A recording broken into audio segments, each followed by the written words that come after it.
All right, welcome back for another episode of the Fit 40 podcast. Today we have another awesome guest. We have Shawn Rivers with us. He is a former Olympic weightlifter. He's got his bachelor's in exercise science. He's beaten alcohol addiction and overcame obesity. He has a podcast of his own, and he also coaches tons of people to help them with their fitness and nutrition goals. A very, very good coach that I cannot wait to pick his brain. So Shawn, welcome to the show. Brian, much appreciated. Just happy to be here, man. So thank you. Yeah. Hey, happy to have you on because I know these are some topics I love talking about with people who have walked the walk, because like if we've never walked a mile in people's shoes, it's sometimes hard to understand and relate. And this is coming from a guy that coaches nothing but moms that are over 40. So Yep. having people that have lived it definitely helps. So before we get into those style of topics, I'd love to know like your origin story. What got you into fitness in the beginning, and what are your goals now that you've been doing this for so long? So for myself, like just how you mentioned, like overcome obesity. For myself, when I was first growing up, like as long as I can remember, always a pretty hefty, overweight kid. Even into high school, like just I think my top end weight was probably around somewhere like 230. Um, and in high school, just very low self confidence, things like that. Kind of like normal things that kids go through. And as we go through as adults now. So I first got introduced even just into the gym when I started playing football. So it was just like the bare knuckle kind of thing. You go, you throw some weights around. But then there was this kid who transferred to our school our junior year, and his name was Phoenix. And that is his real name, which is awesome. And he is an amazing dude. And he was jacked. And he took me under his wing. He started showing me the ropes. And I lost close to about 40 pounds in about 3 months in that summer. Just from switching a couple things diet wise, really learning like what training actually is. And that's how I really just got started. From there, I went and I started in accounting actually. For my bachelor's degree, really just because in high school I had gotten an A in accounting and I was like, yeah, I guess I'll do this. But just can't sit still at a desk like in a cubicle type of setting. And then switched my major to exercise science, really fell in love with it, just like the ins and outs of everything. And that's where it blossomed into what it is today. And so where I want to bring it, honestly, like I'm not huge on like goals and things like that. At least for me personally, just like my vision, it's not even something where I want to help as many people as I can. I don't know. I think that's bullshit when people say that, just personal opinion, because I'm not going to help anyone. I'm just here to help my corner of the world, and that's it. So whoever comes in front of me, if I can help them, awesome. And if I can't, you know what? There's someone else out there that can. Yeah. And I like that you said that, because I think in the beginning, all of us kind of go at it with that approach where it's like, I want to help everybody. I want to help everybody. And it's like, that's a great goal. But if you want to help everybody, you can't help everybody at as best you could if you focused on your strength and your specific thing. Yep. So it's more about helping the people that you can as best as you can. Mm-hmm. Yeah.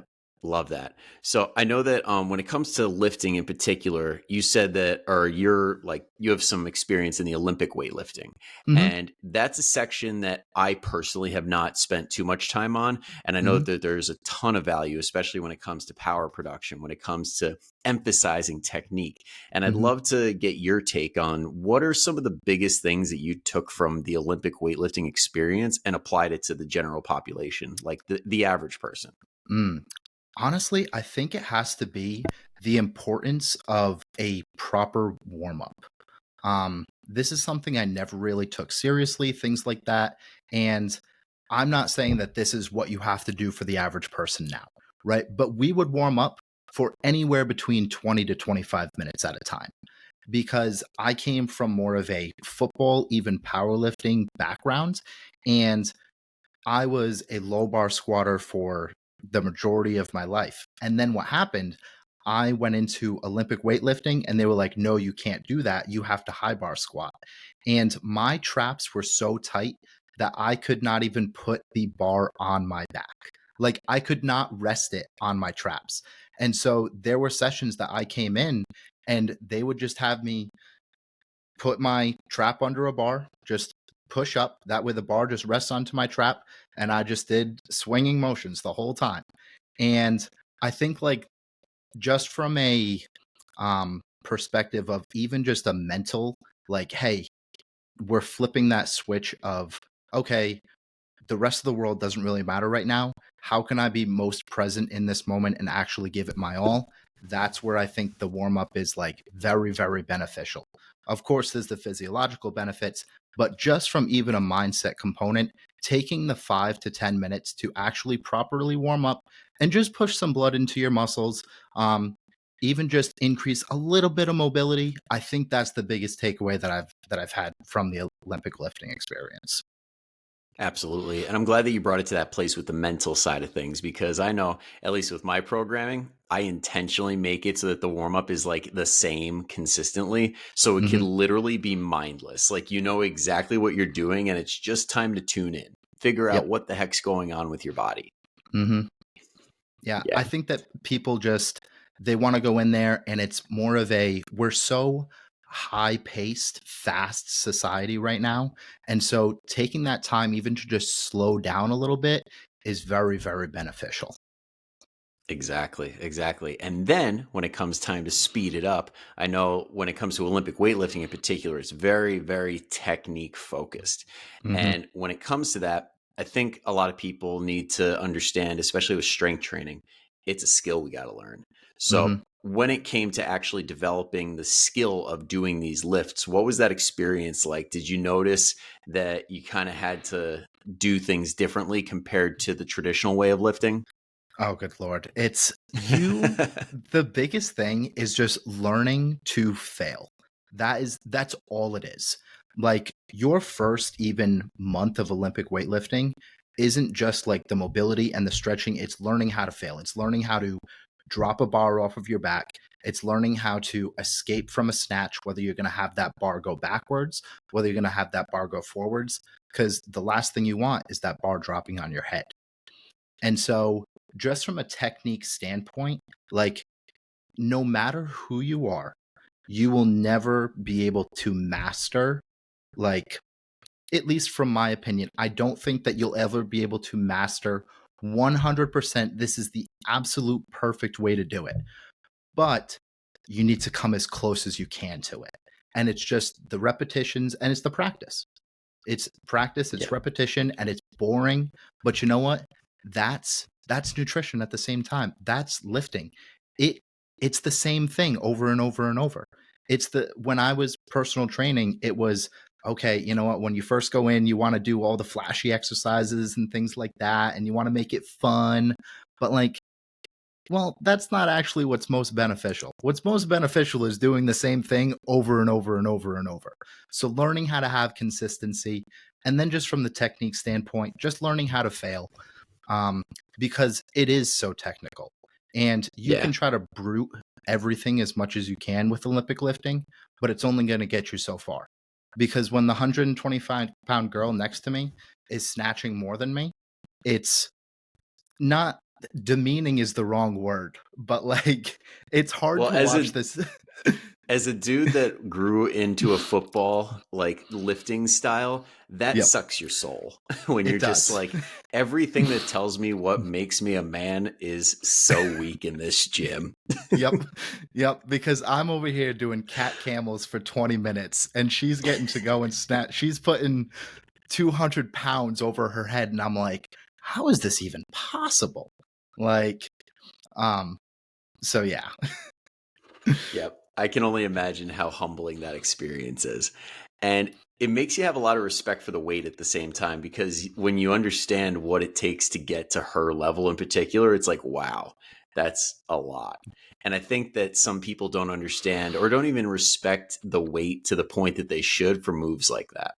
Mm-hmm. Because I know, like, my girlfriend's actually on her way to Orange Theory right now, and she's like, "Oh, Mm-hmm. I looked at Reddit to see what the workout was," and I'm like, "Oh, it's on it," and there were snatches, and I'm like, "Have you ever done a snatch?"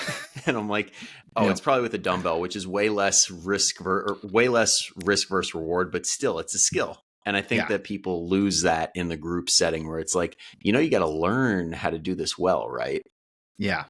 It's and I was fortunate to just be part of a team where we had these two guys that were graduate students at the time, because I was doing this through college, and they had been Olympic weightlifting for the good majority of like their life. Um, they knew how to program. It wasn't a huge team. There was maybe 10 of us total, which in a group setting, there were two coaches at the same time. So we got a lot of one-on-one support, and they were able to meet us where we're at. And I think that's a huge component to it, is understanding where someone's at and not trying to progress them too quickly. Right. It's Yep. You can go and they can say, all right, well, you know what, this is the perfect program. But if I'm using my shoulders the entire time to go and if my snatch is just an upright row and then I'm standing up tall, like my shoulders, I would probably have two surgeries by now. Yep. Yep. So the technical component to it and the group setting, it can be beneficial, but the more that you can get that one-on-one support, the faster you're going to be able to grow and actually learn that skill. Exactly. And that's like when you hear about like certain like CrossFit boxes, for example, when they make you do like an introductory course for like 8 weeks, that's how you know it's probably one of the better ones. But then if Yeah. you're jumping into the high level class first day, it's like probably not ideal. Yeah. Because I've taught the CrossFit classes and things like that. And Yeah. when you're first out in your career, you're just like, do it like this. And you're like, why are you not doing it like this? Like, this is how I showed you. And you're not even understanding, like, okay, oh my God, body mechanics is coming into play. Like, I need to start this person on the PVC pipe. They have never stepped foot into the gym. Like, and and it's that humbling experience again. Yeah. And I'm so glad you brought up the PVC pipe because that's like one of those tells where it's like, a gym is probably good if they've got like a stack of PVC pipes in the corner. Yep. Yep. 100%. And so, yeah, I mean, the PVC pipe has been my best friend before, like my best friend and my worst enemy at the same time. You're Yep. that guy in the corner that's okay. I'm just going to do the snatches 100 times with the PVC pipe just so that I can even get into a comfortable squat. Like, I'm going to do as many ankle mobility openers as I can just to get comfortably in this squat. That way my hamstrings can touch my calves. Like, so I've been there, so I know what it's like. And when you start someone on a program and it's super, super basic and they're like, I want to do all the cool stuff. And I'm like, no, you need to learn how to do a regular seated row without just pulling with your shoulders and actually squeezing your lats or your rhomboids. Yep. Yep. And it's kind of how you pointed out that in the beginning you want everybody to do everything, and that's like when we all start off as like instructors. And that's like the Mhm. difference between an instructor and a coach. An instructor Mhm. reads off a menu and tells you, "Well, this is what's on the menu for today." But the coach is like, "What is the thing on this menu that's best for you?" Yeah. And that's even just like where we started the conversation of um I lost my train of thought. I'm sorry. You were talking about Oh, the it's all menu and good. what's best for you. Yeah, the difference Um between an instructor and a coach. Because I mean, at the end of the day, we all kind of have to make that progression where it's like we learn, we know what we need to do, and how you made the point of like how you're like, oh, we got to get them moving well first. That mhm. seems to be lost in a lot of the conversation. Yeah. I think like just this wasn't my original train of thought, but like going off of that, like the majority of people that are coming to us when they're lifting and they're coming from that background of just like doing something an instructor says, um, you're not even necessarily going through and being like, okay, I'm supposed to feel it in my back. No, you're just going and trying to get through the movements and trying to get a sweat. Where Yep. sweating is not the end all be all for fat loss. Where Hmm. I mean, my favorite metaphor in a sense that you can say is, okay, well, if you just want to go sweat, just go and sit outside on the beach. And then is that an indicator that you just got a good workout? That you just sat on the beach? I You mean, know, that's That's what I tried. Yeah, that's what I I could tried to find a way tell. to justify that as like, oh, I sat up to take a sip of my margarita. That's a Yeah, crunch. yeah, exactly. Where we're just trying to make it so that it's just, I don't know. I think we're just lazy a little bit. And Yeah. just trying to help people understand that no, you're not lazy. You just have lazy tendencies. You Yeah. can identify as you're lazy, or you can just say that you have some lazy habits, and it's an opportunity to learn, work through them, grow through them right now. Yeah, and I think you made a good point too about chasing the right thing, because sweat, for example, is one of those arbitrary things that people chase, and they're like taking the picture of all their sweat on the ground, and they're like, "I worked out hard today," and it's like, all right, Mm-hmm. somebody probably gave you 20 burpees, and there's your sweat. Yep. But when it comes to the transition of what things we should be focusing on, what are some things that you like turning the conversation towards, like markers that would probably be better tells of how somebody's progressing rather than like the arbitrary stuff that's like the fluff and the cheerleadery style? Mm. Um, I think at first, like, and of course, like when we're having a general conversation like this, it can be tough. I think when you're first starting with someone, at least from my end, my biggest thing is always your relationship with food. So even before you are trying to get into a calorie deficit, or you want the perfect plan, or XYZ, like, how is your relationship with food? Are you stressed about food? Um, does going out to eat give you anxiety? Like, are you binge eating right now? What's even in your cabinet? Things like that. And really, like, the biggest end all be all for me is what your relationship is to food. And that's the biggest marker that I want to start someone with. Even before we start tracking calories, things like that, I always start people with, hey, let's get like a simple food journal going. And then write down how you feel after the meals. Was there shame, guilt, those lower levels of consciousness? Or was there, okay, I felt full, or I felt hungry, XYZ? So, but just in terms of like a general, okay, how do you still know you're making progress? Like how your clothes feel, your energy levels. Are you getting up and are you waking up groggy? Are you waking up energized? Um, how are you showing up in your relationships? Those are really big, huge, clear markers and indicators aside from just how much weight you lost on the scale. Yep. Those are some great ones, because I know people can get very fixated on numbers and like Hmm. how much the scale is moving or not moving. And I think one thing a lot of the great coaches I've had on this podcast, yourself included, is like getting away from that stuff, getting Hmm. towards the things that are more tangible, things that we have control over. Hmm. Yeah, And I mean, yep, go ahead. oh, I was just going to say, in your own journey, is that like something that you had to figure out and overcome along the way? Yeah, I used to be a big, big binge eater.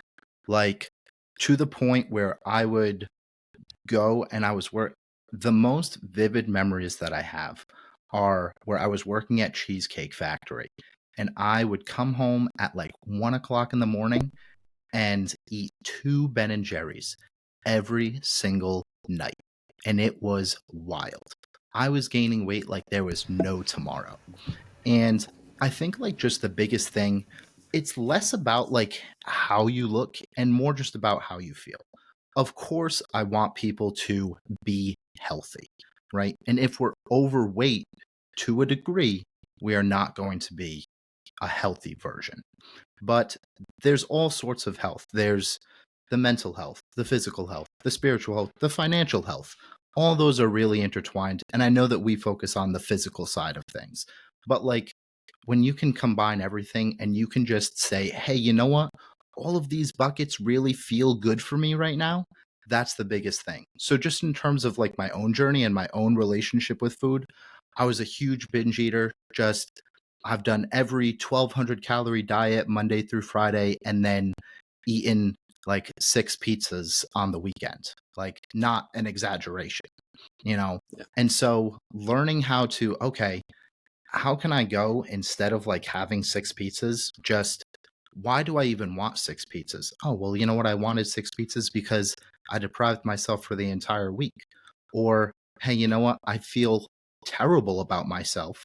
And so I'm going and eating six pizzas just to make it worse. And I'm just continuing that self sabotage pattern. And so once you learn some of those patterns and look just a little bit deeper, I think that's when you can start building that better relationship with food for sure. Yeah. And it sounds like you're really getting at the whole mindfulness aspect of this, because Hmm. it was funny when you said Ben and Jerry's. I'm like, I have totally had that moment where you have the 1200 calorie pint and you're like, that went down way too fast. Yep. Yep. Yep. The And it Ben and was, Jerry's moment. I guess that's a lot of people's rock bottom. yeah, that was, and I mean, that was two of them for me. And Yeah. every single night, you know, and when you look at it, when I look back on it, it's hard to tell like in that moment exactly. But when you're able to look back on things and be like, oh my God, like look at that time in my life, like that job was one of the worst jobs for me ever. Where if you're up for a short story, I'll tell it too. Hey, Um, I was in the food service industry. I'm all for restaurant stories. Go yeah. right ahead. Well, like my name's Shawn, obviously, and we also had another Shawn. And this other Shawn was the boyfriend of a girl that worked there who was very respected. Um, and so for some reason, like no one really got along with me. And of course, there's a part that I play in that and a projection of, hey, why does everyone hate me? Whatever. I just wanted to go in, do my job, let it be. So one night I go in and get called into the office. Shawn, we got to talk to you. I'm like, okay. So they're like, look, we had a terrible review about you the other day. And I was like, oh, all right. What happened? And they were like, well, Tuesday night, XYZ happened. And I was like, I didn't work Tuesday night. And they were like, oh. And they were like, well, it says Shawn on here. And I was like, well, did the other Shawn work on Tuesday night? And they were like, oh, yeah. And like that just goes to show you like how much this place really hated me. And it was just like really eating at me. And that's like a really big reason of why I was going and um just eating my feelings in a sense. I was like, why does everyone hate me? And I didn't have a reason why. And you know what? I don't have a reason why uh to this day, but like I can look back on that and be like, oh my God, like it's not just about the food. There were other factors in my life that were leading to that. And I think Yeah. that's like the conversation that I think is really important for people to have is you can focus on the food, but what are the other factors that are also leading to that? Because yes, the super low 1200 calorie diets are leading to that, but your relationship health, your financial health, your mental and spiritual health, all of those factors can lead to um, those poor patterns and habits of overconsumption as well. Exactly. And I know so many people listening right now have probably had that moment at work where they're like, Jesus Christ, I hate my boss. I hate my coworkers, and want to just go home and eat whatever. Mm-hmm. And it happens so frequently. And honestly, I know as trainers, I've talked to a few where we're like, don't you just wish like half these people could just quit their jobs? Because Yep. then they'd probably lose weight. Yeah. Yeah. And I think even with that conversation, like the thing is, I don't think it's our job necessarily to go and tell people, hey, go and quit your job Yeah. and telling Yeah. them to do this as in their advice. But I think um from our like leadership component, the harder questions that we can ask people, the deeper that they can look inside. And if that was to lead to them quitting their job, and this is in no way like telling people on this podcast to go and quit their job, I hope but when you everybody can heard that. Shawn is telling you guys all to be unemployed. exactly. I mean, I've been unemployed, so I understand. But like when you can ask yourself harder questions, or at least have someone in your life like one of us, for example, to go and ask you harder questions, that can give you a lot more clarity than you just trying to change things blindly. Exactly. And I think, too, another thing that a lot of people miss out on is giving themselves some space to have that internal conversation. Because Mm-hmm. so many times we get stuck in the go, go, go, go, go. And it's like one thing after another. You never have that time to just be with yourself, especially moms. It's like Mm-hmm. you got one thing after another. And it almost takes some effort to really block out 5-10 minutes to be like, how am I doing? Mm-hmm. Having that just like check in with yourself, you can go through your entire day very unconsciously, in the sense of think of when you're driving and you take the same route you go to the same place, and you spent an hour getting there, and then all of a sudden you're there and you have no idea how you got there. Like, that's an unconscious just pattern and habit that you did, right? And I think that's what happens to a lot of us throughout the day. Is it's the same thing with eating. We go and we microwave XYZ, and then we sit it in front of the television and we eat it as fast as we can. We're scrolling on our phone while we do it, and you have no idea even how that meal tasted or how it felt, and you had no time to check in with yourself. One of the best things that I do for my clients that I think will help a lot of the, especially moms that are listening to this, is breaking things up into just little 5-minute segments. And so 5 minutes is such a short amount of time, depending on what you're doing. A 5-minute plank is not a short amount of time, right? Everything gets slower with the plank. But when you're going to work, or like, I love this. When you're heading to work or when you get to work, can you take 5 minutes, just 5 minutes, set a timer and just sit and be? Just sit and breathe. And you do that once, twice, 3 times a day. If it's just once, great. And if you do that once a week, awesome. Next week, can you do it twice a week? The week after that, can you do it 3 times? And that just gives you that start to practice how to really embody stillness and check in with yourself and see how you're actually feeling. Yeah. And I know I can sympathize with people listening right now that are just like cringing at the thought of like sitting still and not doing anything, because I'm super ADD. I get it. But when you can like even put on like some yoga tunes or something, or just like something to center yourself and be like, all right, I'm going to calmly just think right now. It's a game changer. Even because like I come from, I shouldn't say I come from, like I enjoy like the spiritual realm as well. Just as much as like the physical external world of everything that we're doing. I enjoy all the internal stuff too. And you can even take just simple breathing practices like box breathing. Inhale for 4 seconds, hold for 4 seconds, exhale for 4 seconds, hold for 4 seconds. You can do that 3 times and your nervous system can change like that. Like, it can change just a quantum leap into a much less fight or flight state. And if you can do that, the more that you can regulate that, the better your decision making comes as well. Yep, because you get really good at having that internal conversation, which honestly, like I've heard that some people don't have any inner monologue, and I'm like, how do you live? Yeah. But that's a different story. But I want to go back to something that you brought up before about like how people go through the same day. They have the same stuff going on, and it's kind of mindless. Another thing that seems to happen a lot is that people fall into saying the same story about themselves or complaining about the same things over and over again. And it becomes kind of mindless too, where it's like, this is my thing that I feel like talking about all the time. And that can play a big role too.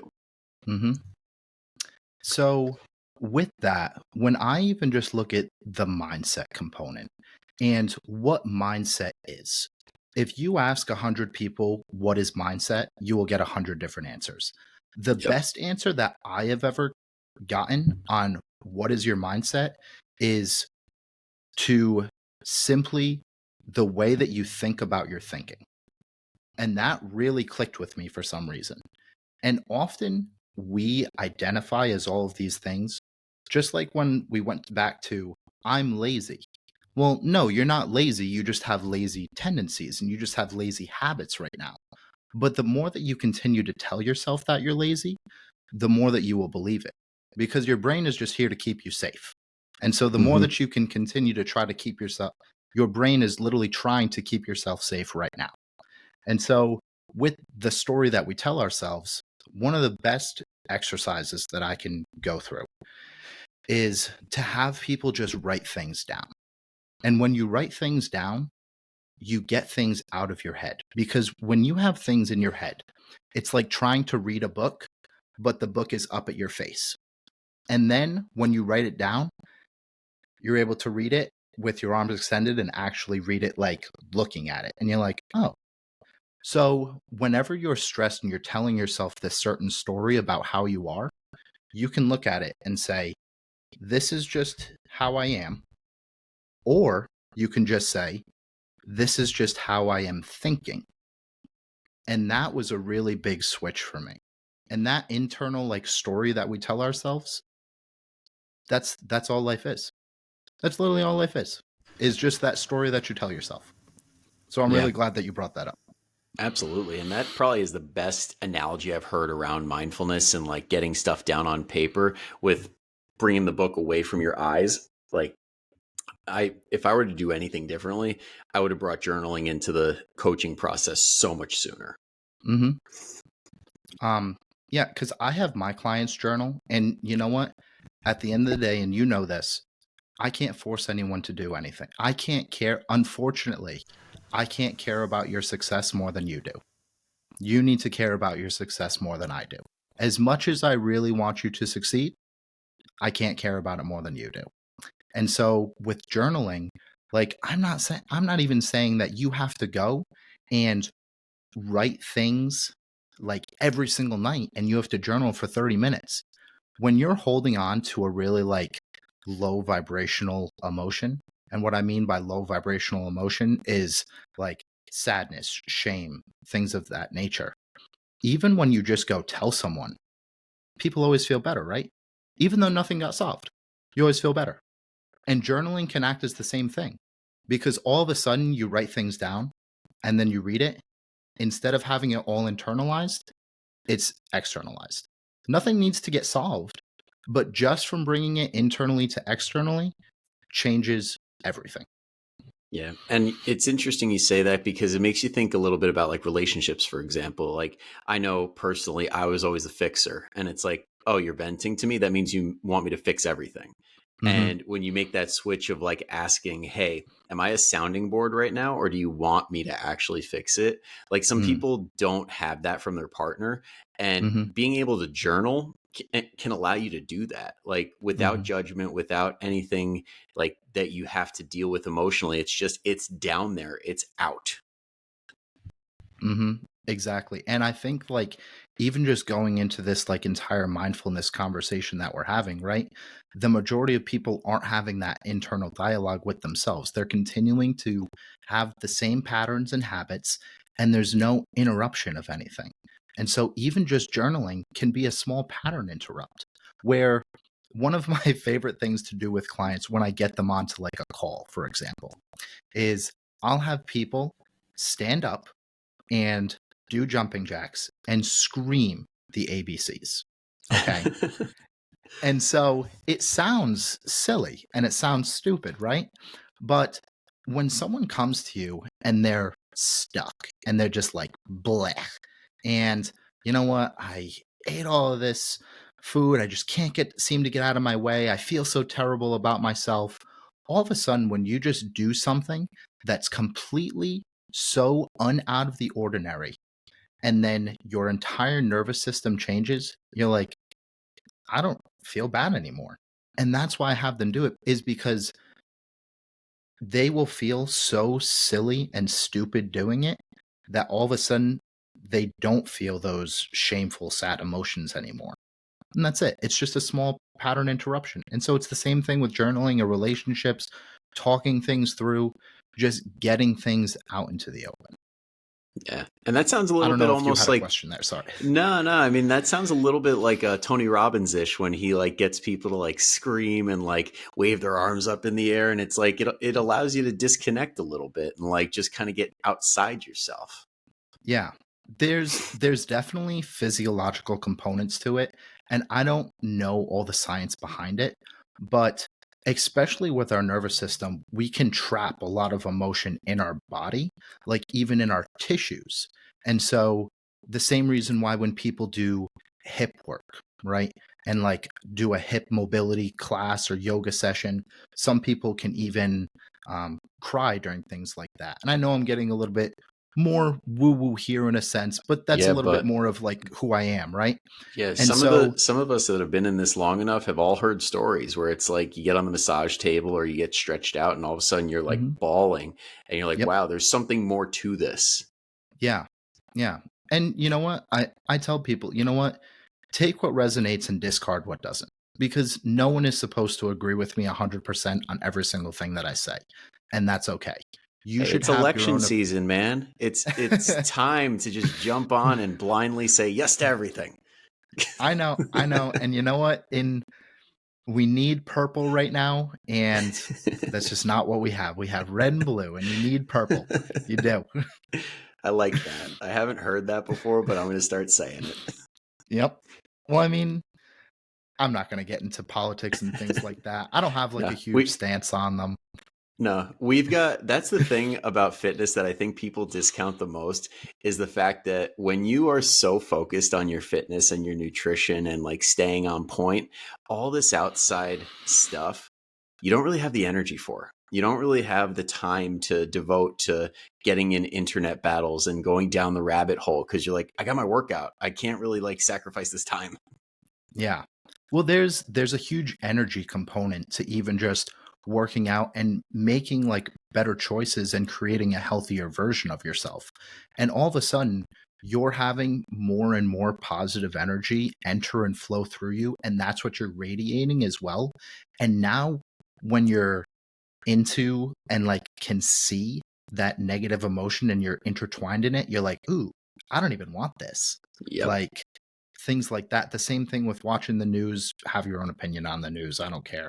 But like watching the news, it's all negative, right? And now if I was to go and watch the news, I'm like, why would I want to watch this? You know, Yeah. even if I'm doing cardio and it's up on the television, I'm like, what are they doing? Like things like that. And you start to repel it a little bit more. Exactly. Because you get so good at feeling good, you're like, oh, I don't want this negativity in my life. Like you find Hmm. yourself in social circles that like love to get negative, and you're just like, I don't feel like I belong here anymore. Yeah. That's one of the things about like really growing, especially health wise. You start to lose different people because people that are around you don't have those same, I'll call it goals as you do, but Yeah. really it's more just people don't have those same core values now. They're not valuing their health as much as you are. And not saying that one is good or bad, okay? But just saying that now your core values don't align and now there's that disconnect. And so it's harder. You feel like a little bit of an outcast, but really all that's happening is you're shedding like a layer of yourself, you're shedding like an old skin, and you're evolving and able to go and fit into a new group now, a new group with more core values that align with your own. And that's really how we grow, and it's difficult. Yep. And to bring it full circle back to mindset, this is reminding me a lot of the Carol Dweck book, where it's like we have people that are fixed and then we have the Hmm. growth mindset. And it is sad to say that it feels like the majority of people are in a fixed mindset, but you kind of have to embrace the growth mindset when it comes to stuff like this. And even when it comes to finding new people that are also in that camp too. Hmm. I think like even with the fixed and growth mindset, we've been taught from such a young age of we don't want to be wrong. Why would you Yeah. want to be wrong? You know, even in school, you raise your hand and you get a question wrong, you're embarrassed, right? And so if that's like what you think from such a young age, why would you want to be wrong at an older age? You know, Yep. I think it's the same thing. And you know what's interesting when you do have that feedback mentality of like you take it in and you form your own opinion and you're like, yeah, I think I was wrong on that. It kind of messes with people's heads a little because Hmm. when we say somebody's wrong, we're so ready for them to be like, no, fuck you. You know what? No. But Hmm. it's kind of like, oh my God, what do I do with this? Because we're so unable to have those types of conversations, it feels like sometimes. Yeah. And the thing is, like, I think a majority of people, the issue with why we want to go and fight about things as well is because we don't really know what hill we would prefer to die on. We haven't even done enough research on why we are backing up a specific thing. We heard one thing from someone that we think we trust, and all of a sudden, no, this is correct. This is like because I believe it.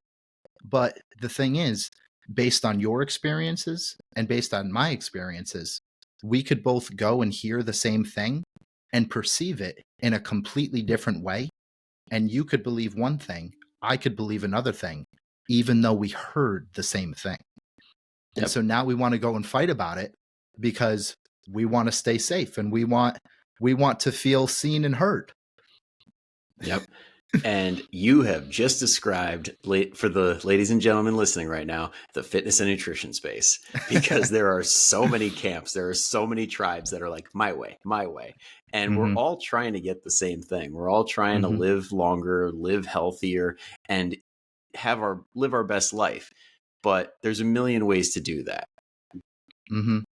And the thing is, like, for people to take the most out of this episode that they can, and hopefully I was able to provide some value for them, whether they agree with me or not. Again, take what resonates and discard what doesn't, which I think is one of the most important things that you can do as a person. And so, whether you work with Brian, whether you work with myself, whether you do carnivore, vegan, all of these different camps, right? It's really just about finding what's going to be sustainable for you because so many different diets and lifestyles can work for you. And whether you want to go and trial and error them all, or whether you want to go and hire someone where you really truly believe that that's the person that's going to help you quantum leap and finally get the result that you want, it's really just so individualized. And I understand how social media is polarizing. That's also a little bit of how we stand out in a sense, right? If you were trying to, so again, to bring this full circle, just like how we started the podcast, where you want to help everyone, right? But you can't. You can't help everyone. And so you have to be a little bit more polarizing. And so the things that I do with my clients, you're not going to do the exact same thing. Again, under the umbrella of we're trying to create healthier people and we're trying to help people build more confidence. We're trying to have people actually feel good about themselves. Again, it's that same umbrella, but all that's happening is that we're just taking two different avenues. That's all that's Yep. happening. Exactly. And that's a good litmus test to like tell if somebody's worth listening to. Like you hear these nutrition gurus, these fitness gurus that are like, this is the way. It's like, if they're saying that to everybody, that's not going to apply. Yeah.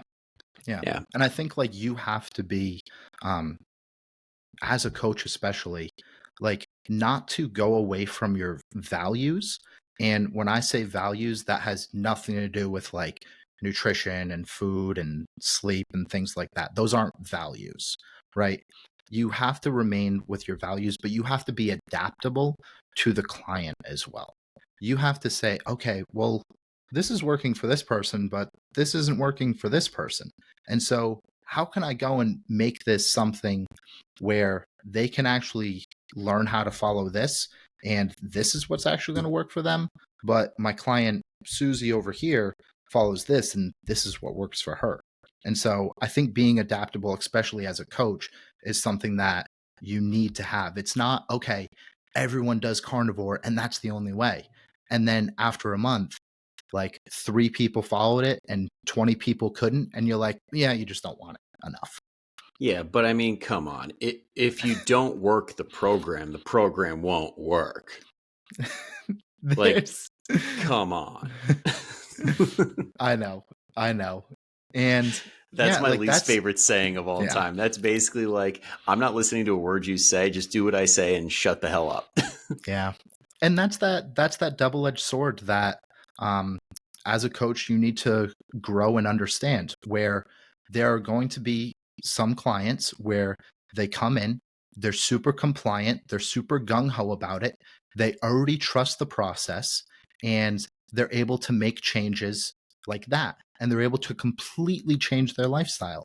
And then there's other people that they're not going to be compliant in a sense of, this is the program, like, why aren't you following this? This is what I gave you.